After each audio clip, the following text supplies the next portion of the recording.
as we wrap up, we talked about a lot of different things about bullying, about school, about motivation, parenting, toddlers, teens, all that stuff.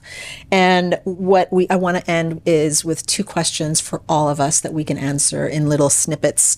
But let's start with first, what do you love most about your job? I think what I love most about my job is that I help kids who once struggled succeed. I think that brings me great joy. My husband often tells me, he's like, I don't know how you do your job. Like, behavior is so hard. And I think the best way for me to describe it is like a 1,000-piece puzzle, Thomas Kincaid 1,000-piece puzzle. And that feeling that you find those 2 pieces that connect. And it's like, oh, I got one, you know? And it's like 9,998 more pieces to go. But at the end of that puzzle, there's this beautiful picture that brings so much light, you know, and I that's my life. I know it too. I was like that too. Deanna, what about you? What do you love most about your job? It sounds funny to say the kids because I work with kids, but I love getting to work with these little ones that these parents are entrusting me with, and just meeting them where they're at. You know, I do the littles, 2s and 3s, and their struggles are different from my 7, 8, and 9-year-olds, but it's just, I don't know, there's something that's such an honor every time a child comes to the door of, okay, what are their presenting problems and how can I meet them and how can I best suit it to their likes and dislikes and just help them grow. And it's hard when it's time for them to terminate because you grow attached and you're like, but you're so proud of them. And so I just like the idea that I'm helping them build their foundation that hopefully will carry on years down the road. And it's just, I guess for me, the big thing is it's just such an honor to get to play with them, but through the play, there's so much growth and skills and connection happening. Bergen, what about you? What do you love most about your job? I'm sitting here trying to think because there's so many things I do love about my job, but I think just helping my clients to find hope. A lot of times when they come in, they're not feeling too great. Their circumstances aren't great. They're having these big, heavy feelings they don't know what to do with. So I love helping them navigate through that path and that journey and helping them to come to the realization of like, wow, my feelings do change. The intensity of these feelings do change. I'm not going to be in this difficult, terrible situation forever, right? Things change. So it's so fun to see how they kind of have that light bulb moment of like, hey, things are doing better. And then hopefully along the way, the skills that they learn, I hope that they hold on to those for the rest of their life, right? Because those are things that will benefit them in college, if they get married, when they have children, right? That self-regulation is so important when you have your own children. And so it's like, hopefully I can teach them skills now that later they'll look back on and be like, I learned this 20 years ago, but it's so helpful right now. I'm so glad I was able to learn that. As far as me, so much I love about my job. I was almost going to answer the question with a question. What don't I like? But I actually love connecting with each and every client I have, and I work with children and adults, and I just love seeing the growth. I grow with them, and I love when we have those moments where they think it's all about me, but I let them know, no, it's not all about me. If you don't do what you do, I can't do what I do. So I think it's just connecting and being in this helping industry and seeing the growth and being able to look back and see where they were and where they are now, and just the willingness of most of the clients I see to do the work. That's what I love.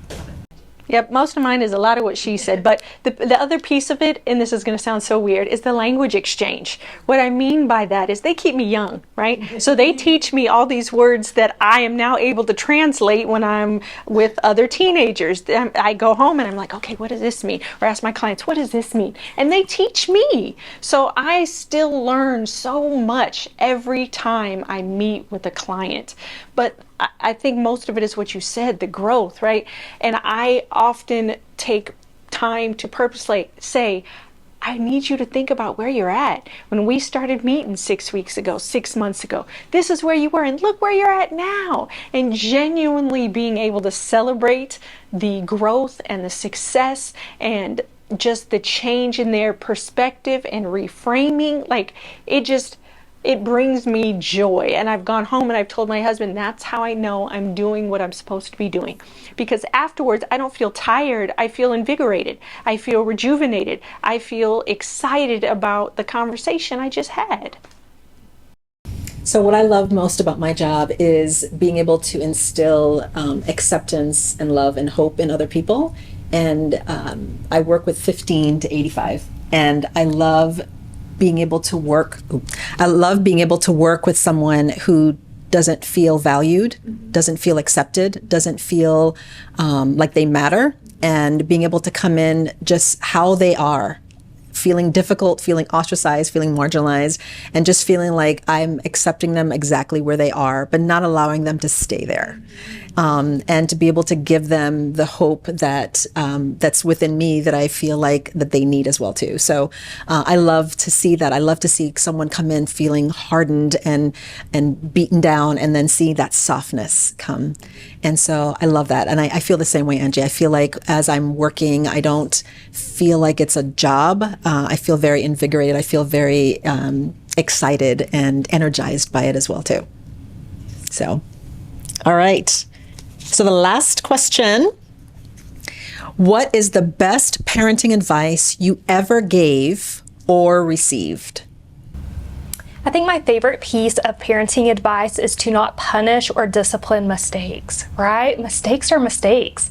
So in those moments when your child makes a mistake, offer them grace. Make that a point of connection where you can come alongside them and help them rather than punishing it. And because that's only going to increase anxiety, fear, and perfectionism, right? Like, oh, I can't make a mistake, then what's the point of trying, right? And so just really offer those moments, whether it's they spill a glass of milk and you're like, like get frustrated by it, help them clean it up, right? Or if it's, a mistake at school that they made or a mistake that they made with you, offer them grace in that moment because it truly was a mistake. Mm-hmm. Gosh, there's so many. So the one that I would go with would be the one where a little child wakes up in the morning and doesn't want to eat cereal or oatmeal or whatever, but they want something sweet. Thinking outside the box. Not making it so rigid that it's such a big deal that they wake up and they have to eat in the order you want them. So maybe offering that child the opportunity to have that sweet snack or whatever they ask for in the morning, and just couple it with, okay, so let's get a couple of bites of oatmeal and let's have that. So just kind of being open to change in the way they feel, because sometimes even we don't feel like eating certain things in the morning. So I think just being open to understanding that things change, they change just like we do, and being okay with that.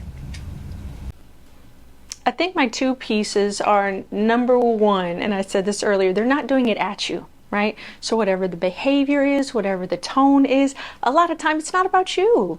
It's about their frustration, it's about their hurt, it's about not knowing how to do something, and so it's not at you. And so just remembering to hear the message behind the tone, or hear the message behind the words, because your kids are only going to be in your house for a short period of time, and the relationship that you're building with them now is what you're going to hold on for the next 70 years while they're adults, right? This short period of time while they're there in your house is different.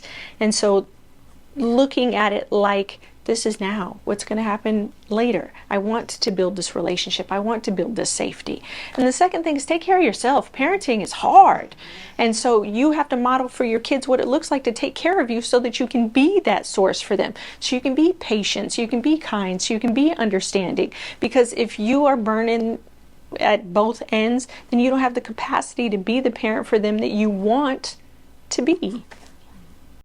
I think my biggest piece of parenting advice is kind of coupled. One is delight in your child. Like, make sure they know that you just love them, find them funny, cute, adorable, that you just delight in them, and that you just love them where they're at. I think just loving them where they're at, and I think that's part of the unconditional love piece, that they don't have to be better, do better, behave better, get better grades for you to love them, that you just love them where they're at and love them through the mistakes, love them through the struggles, love them through the hardships. And I think that's just the biggest gift that we can give our kids, is just love them where they're at, because so often we put conditions on how we love and accept people, and kids don't need that. And so I think that's such a big thing for parents. And I think it takes the pressure off of having to do parenting right. Just love them where they are. And I think that's the biggest one that I always like to give to parents.